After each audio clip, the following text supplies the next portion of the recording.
the Chi-Town experience on the flight.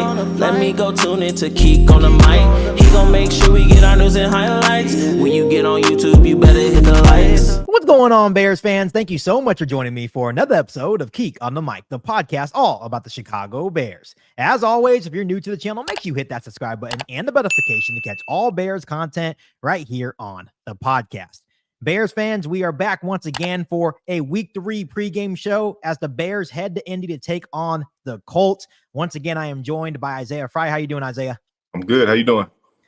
Heartbreaking. It's heartbreaking. I'm a little bit heartbroken a little bit. Obviously, the Bears dropped their Sunday Night Football matchup against the Texans by a score of 19-13. Hey, kudos to the Bears defense for keeping us in that ball game. It could have been a lot worse if we didn't have a good defense. But what's your initial thoughts to that loss?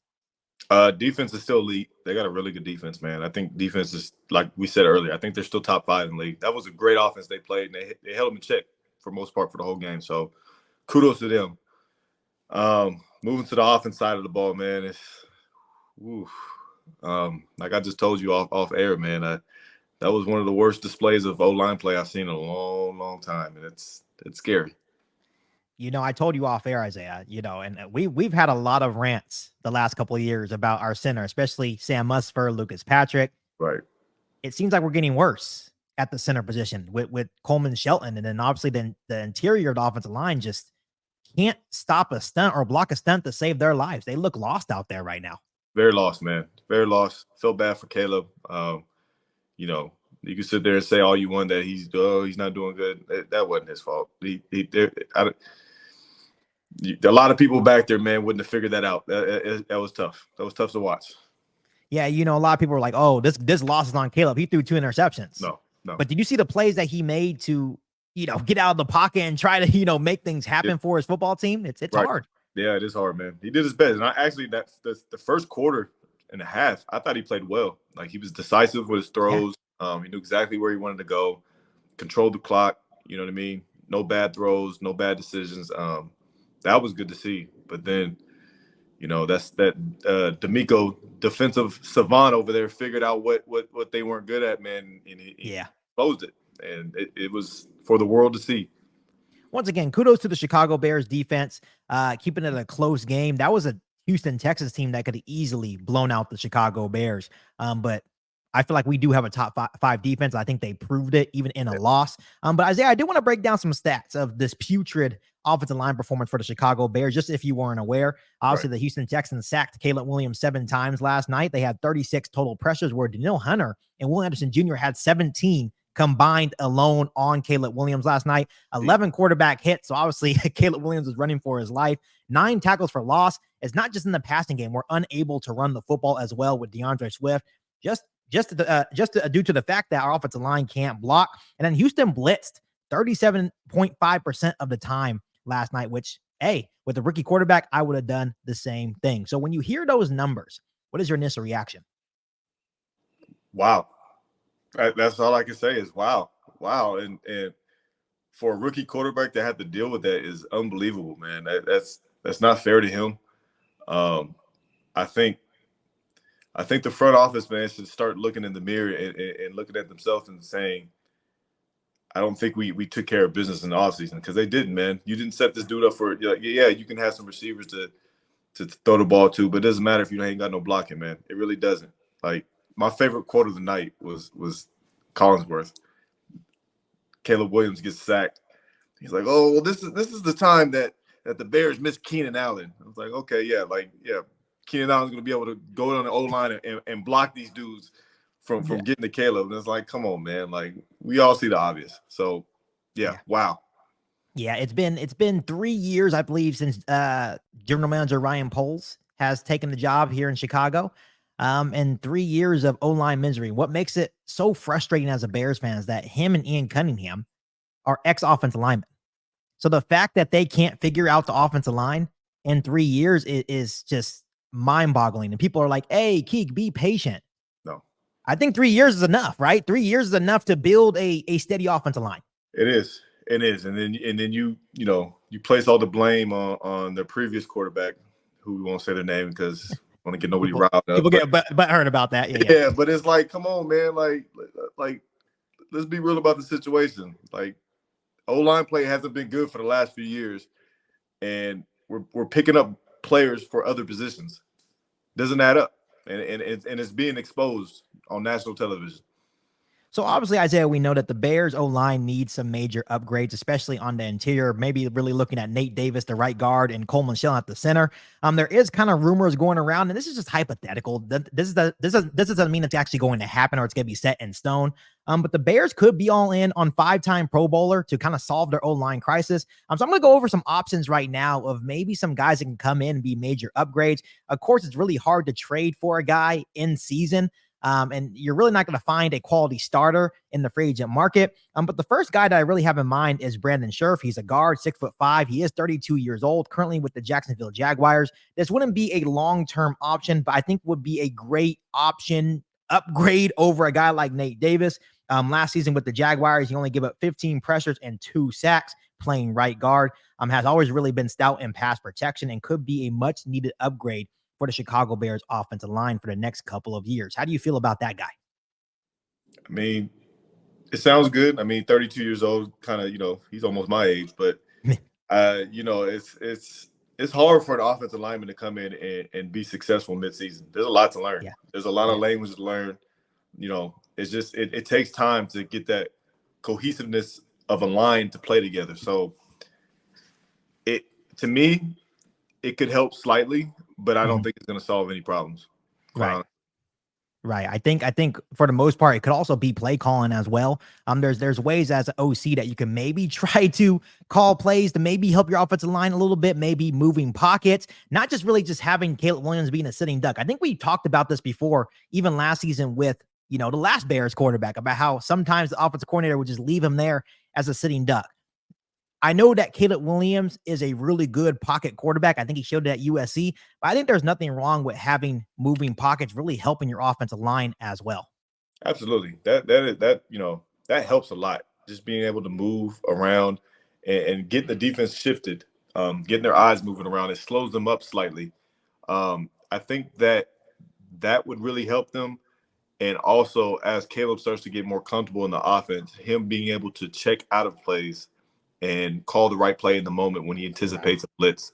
But we can't expect a rookie in a second NFL start to be able to do this. And that's where the general manager in the front office comes in. They need to forecast these types of things to have him play comfortable until he gets those points. So it's like you start looking at things like that, and then you only got one place to point the finger at. Yeah, absolutely. And there's a couple other options the Bears could go. I know right now it's probably going to be tough to, trade picks mid-season, have them come in and make an instant impact. But there's another guy that I really like to see, maybe via trade market, maybe at the trade deadline. John Michael Schmitz, he's a center currently for the New York Giants, 6'4", only 25 years old. Maybe a guy that can come in and sit, be a backup for a while, maybe learn the system and be a much needed upgrade over Coleman Shelton. I really like this guy out of college as well. The Bears had the opportunity to take him a couple of years ago, but traded up. And I believe that may have been the year that we took Velus Jones Jr. Not really sure. I have to go back and do some more information. But this guy is not the biggest athlete in the world, but it's always been a really stout run blocker and pass protector as well. He's not really getting much playing time in New York. So I think bringing him here, I think he has a lot of untapped potential and could probably be a really good option for the Chicago Bears. And then obviously we don't want to give up picks, so we can also look in-house as well. Of course, we have Karan Amagaji, the rookie out of Yale. I know he was dealing with an injury coming into offseason, but it seems like he's getting healthy. Probably just learned the scheme at this point. He could be a replacement for Nate Davis. We also have Matt Pryor and Bill Murray as well. Not really great options, but if you just wanted to kind of switch things up, they both had really good preseasons for the Chicago Bears. At this point, you kind of have to see what else you have on the roster at this point with Coleman Shelton and Nate Davis really struggling on the interior. So we'll see what happens. Right. You absolutely got to start looking elsewhere, because this keeps up, man. And Caleb's not going to last for the season. It's just it's inevitable. He took some licks yesterday, man. Yeah, it was bad. I don't want to see our quarterback once again running for his life. We have way too many weapons on the outside to see an inconsistent Bears offense. But hey, as Bears fans, that's what we're used to. But I'm ready to take the next step. As much as I love watching a good defensive football game, because that's what I've been used to all my life as a Bears fan. Right. It's a passing league now. It's an offensive league. So we need to figure things out, and we have to figure them out in a hurry. But this week, Isaiah, we have to me, a very winnable matchup against the Indianapolis Colts. What is your initial reaction to this week's matchup? They need to win. I think they need to win, and they need to be successful on offense for it to feel good. You know what I mean? They can't go out there and win like they did week one. It needs to come out. They need to come out and have some success moving the ball, putting the ball in the end zone. I think that would help their confidence as a team, and even help Caleb's confidence moving forward. Because right now there's a lot of doubt in everybody's mind about the offense because 2 weeks in a row they haven't been successful. Right. So they need to. It's imperative for them to go out there and have a great game. It's as simple as that. Right, I definitely agree. But breaking down this game a little bit further, Colts last game had a really ugly loss, 16-10 to the Green Bay Packers, where Anthony Richardson threw 3 interceptions. Not really a hot start to this season, so I think the Chicago Bears defense can very well take advantage of that. And then the Bears last game, as we know, 19-13 loss to the Houston Texans. The Colts are actually a 2-point favorites over the Chicago Bears in this Sunday's matchup, which says quite a bit because I feel like the Bears have a better team on paper. Especially when you're looking at the Bears defense. I think the Bears can definitely take over this game on defense, but I think that 2-point underdog status is because of the inability of our offense scoring points. My dad, always tells me, him being a football coach, he's like, son, if the Bears can just score 20 points a game, we would win a lot of football games. Absolutely. A lot of the teams I've been on, and it started with Chicago, we'd always have a goal board. Like we'd have a goal board for each game of what we're trying to achieve and whatnot. And the goal that remained the same every single week, it didn't change, was our defense to hold the team 17 points and under. That was it. Okay. So your dad's 100% correct. If you can just hold them under 20 points, man, you have a really, if you can score 20 points, you have a really good chance to win. So, yeah, we just got to see it now.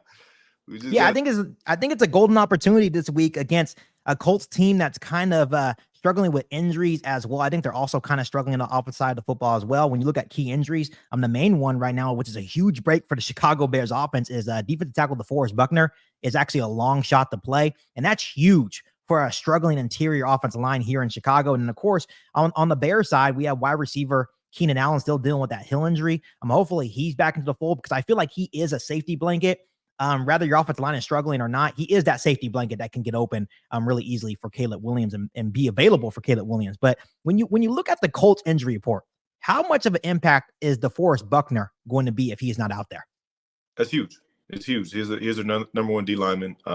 He's had a good year this year, even though their defense hasn't, but he's playing well, and he's somebody that you always have to focus on. So that's gonna take a lot from their defensive game plan. But I think the Bears would be in very good favors if he does not play. So let's I don't wish no injury on anybody, but if he doesn't play, it's going to be very helpful for the Bears. And I'm right with you, Isaiah. I don't wish injury on anybody. I hope he heals up very quickly. But I know that he would have definitely dominated the interior. It would have been a long day once again for Caleb Williams in this Bears offensive line. So let's go ahead and move on to some key matchups. I guess I'll start off here. I got Anthony Richardson versus the Chicago Bears secondary. Obviously, you look at Green Bay secondary. They also have a really good young secondary core over there in Green Bay. I feel like the Chicago Bears also have, once again, a really good secondary here in the National Football League. Kyler Gordon obviously almost had an interception on CJ Stroud that could have probably changed the outcome of that game. Unfortunately, dropped it. Yeah, really great play by Kyler Gordon. He's all over the place as well, too. I know it's one of your favorite players on this Bears secondary. But I think Anthony Richardson, especially coming off a game where he threw 3 interceptions, I think that's really good for guys like Jalen Johnson, Jaquan Brisker, Kyler Gordon to kind of really press up on these receivers and maybe try to get some interceptions on their for themselves, right? So that's going to be a key matchup for me this week, Isaiah.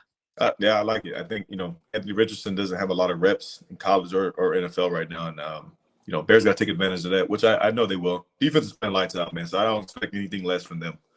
Mine's the obvious matchup. The Colts D-line versus the Bears O-line, man. I think everybody on this podcast knows that's the matchup that we're going to be watching. I'm not sure if my guy's playing, though. I know he had got hurt last week, too. So he's on the layout, too. He's on the injury report. Oh, I forgot about – oh, man, I hope he's not. I wish him a speedy recovery, but the dude is a baller, even as a rookie. I hope he's not. Yeah, he hurt his hip last week, so I don't know if he is playing or not. But, I know if he is playing, I know he's licking his chops right now too. So, Oh, yeah. oh, absolutely. Because here's the thing is that even though we struggled on the interior against the Texans, it was like everyone on the offensive line struggled. We're talking about the tackles. We're talking about the interior, right? Yeah. And it wasn't just about being pressured. It was about the discipline of it too. We would have 3rd and 4s, false start. Now we're in 3rd and 9. Yep. Right. You know, the Bears were never ahead of the sticks because of the offensive line. And you really start thinking like, man, we were talking about all these weapons going into the season. Keenan Allen, DJ Moore, Roma Dunze. There's no point in having them. There's really no point in having them if you don't have a good offensive line. And that's why it's so frustrating as a fan here in Chicago right now. Yeah. Yeah, man. They're just on the outside going to waste right now. And you can see the frustration in DJ's face right now. Yeah. You know, it's evident how mad he is and how bad the offense is looking. Yeah, there's memes going out there saying that DJ Moore wants Justin back. You know, like I was just like, oh, here we go. I try not to encourage that. You know, we both fought hard for the last Bears quarterback, but I'm ready to move on and really just support Caleb Williams, right? And I just don't want to see a talented quarterback and Caleb Williams get hurt because of the inability of the offensive line. Oh, for sure, man. Like, yeah, you know, it's going to come at some point if they continue on this path that they're going to start calling for Caleb's head. But it's like, come on, man. Like, at what point? What point are we going to start blaming the people that we need to blame and not the quarterbacks? Like, come on. Yeah, I definitely agree. So we're going to go ahead, Bears fans, and move on to the X factors of this Bears-Colt matchup. And I'll let you go first, Isaiah.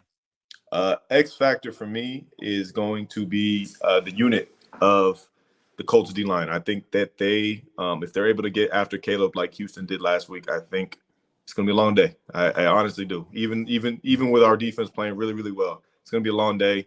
And I can see us losing the game if they play like they did last week. So they're the X factor for me, the whole unit. Yeah, I'm going to go the opposite. It's going to be the Bears O-line. I know we did the key matchups, but it has to be the Bears O-line. You have to give Caleb Williams a little bit more time to read the defense. Right. And I understand people are going to sit out there and be like, well, he holds on to the ball too long. Caleb Williams had the 6th fastest release time last week with 2.95 seconds per throw or per release, whatever you call it. What else do you want him to do? Can't do nothing. It drives me nuts because, you know, obviously I have never played quarterback at a high level. These people on social media have never played quarterback at a high level in the NFL. You try have Will Anderson Jr. come right in the middle of your face. and let me, or Daniil Hunter hit you on your blind side and you don't even see him coming. And let me know how that works out for you. Let me know if you're still talking that same mess about Caleb Williams then. Oh, no, you got your jaw wired shut, man. That's just how it works. It's just one of those things that it has to be the offensive line. It will continue probably being offensive line, Isaiah, for me, because that is, I think, why the offense is unable to find a consistent rhythm. And I think, you know, I'll give Shane Waldron a couple more weeks because he is new, trying to install a new offense with new pieces. So I think we'll probably start talking more about Shane Waldron in the next couple of weeks if the same things are happening. But right now, at the early looks, he's not doing anything better than Luke Getsy. He's not. I mean, you know, I'm a firm believer that the coach is only as good as the dogs you have out in the field. Yeah. So I'll give him the benefit of the doubt right now with the O-line, and they're just not as talented as we all would like them to be. Right. But I agree with you, man. It's, you know, you got to know that as an offensive coordinator, if your O-line is not good, you have to start calling plays to mask it. You know what I mean? So yeah, that has to be done. It has to be done fast. Yeah, absolutely. And like I said, there's definitely some winnable games here. Starting off with the Colts, and then obviously you have the Rams that are kind of beaten up, and we have them next week. And then the week after that, you have the Carolina Panthers, even though they just benched Bryce Young. That's still a very winnable game. So there's definitely some winnable games down the stretch, but I think the offensive line can really ruin that very quickly, and they can really ruin the Chicago Bears season in a hurry. So Isaiah, I'll let you go ahead and give us 3 keys to a Chicago Bears win here. First key, protect Caleb. Give him a clean pocket, allow him to get in a rhythm and do what he does best, and that's get the ball out and get it to his playmakers. Second key, get a run game going. Run game's been non-existent last 2 games, and we've been calling for it. It looks bad. It looks very bad, and that's no mark to DeAndre Swift because there's nowhere to run. He has no lanes to run. He just, you know, he doesn't look like himself that he played last couple of years in Philadelphia and Detroit. So just got to get him lanes to run. And then also Bears defense continue to dominate. I think that's the biggest thing. Just keep playing the way they're playing. They're holding up the best they could right now. If they can just keep on that path, man, I think Bears will have a really good shot to at least win late in the game. Yeah, I just want to throw out a little quick stat about DeAndre Swift. Last game, 14 carries, 18 yards. 14 carries, 18 yards, 1.3 average. That's sick. It makes me sick to my stomach because he's a talented guy. He's very if you can get him to the second level, yeah, dangerous. And that was one of my biggest concerns, is that where he came from, the Philadelphia Eagles had one of the best offensive lines in the league. Right. So that's why I was like, okay, let's tamper our expectations a little bit on DeAndre Swift, because our offensive line's nowhere near Philadelphia's. But 14 carries, 18 yards. Yeah. If you want to help your rookie quarterback, you have to establish the run. Obviously, you can get ahead of the chains, ahead of the sticks. That leads into play actions, more big plays downfield to get Caleb Williams more comfortable. And like you said, that first drive was beautiful.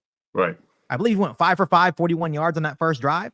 He looked good, but then the Texans defense just took over. That defensive line just took over. Yeah. So I'm definitely right with you. I think, that's why I'm still so confident in the Bears moving forward, because like once again, we have some winnable games coming up, and you mentioned the defense, right? Continue to play the way they're playing. I truly feel right now they are still a top 5 unit.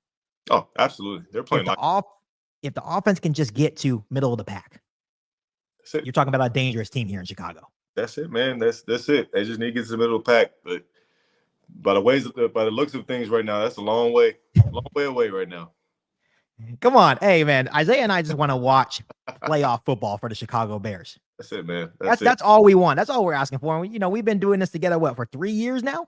Yeah. Has it been 3 years? Yeah, it's been a while, and it's just been misery. Like, man, you can see our attitude right now. We're kind of like, man, that just really, like, my expectation was 9 wins, right, for the Bears this season. Yeah. After watching last night and the last 2 weeks and how this offensive line looked, I'm like, I don't know. I'm not even confident the Bears would get 7. It's funny because I know the years I was on the team, there was probably a podcast out there saying the same exact thing about the teams I was on. Absolutely. Because, no disrespect. I remember there were some rough times on the defense side of the football when you were on the team. There were some rough times, right? Just as a team. None taken, man. We my rookie year we were good, but my second and third year we were struggling for sure. Yeah. But hey, you guys did go into Green Bay and beat the Packers though. Yeah. We talked about the iconic picture of, once again, don't want to wish injury on anybody, but there's an iconic picture of Aaron Rodgers getting hurt. Isaiah Frey's in that picture with, I think it was Shea McClellan. Yep, it was Shea. Yep. So, hey, you guys did your job there. Yeah, we got lucky on that one. I ain't gonna lie. Sometimes you need a little luck in the NFL, but so here we go. We're gonna go ahead and give our score prediction for the Bears versus Colts this Sunday. Isaiah, I'll let you take it away. I think it's a low scoring game. Yeah. I think Bears win 20-17. Okay. Yeah. Okay. You're being a little bit graceful. I just don't feel confident that the Bears are going to score 20 points. It's just, and that's sad, but I can see the defense making some plays, man. Some big. Oh, so you think some defensive touchdowns? Maybe. Absolutely. Yeah, absolutely. I'm not giving the offense that, man. I'm thinking a Kyler Gordon pick 6, man. That's all. Hold up. How many points will the offense score though? You're just giving like 7, maybe 7? Maybe 7, a couple field goals, something like that. Field goals here and there. Okay. Yeah. Okay. Yeah, I also have this being a low scoring affair, Isaiah. I have the Bears winning by a score of 17-9. Okay.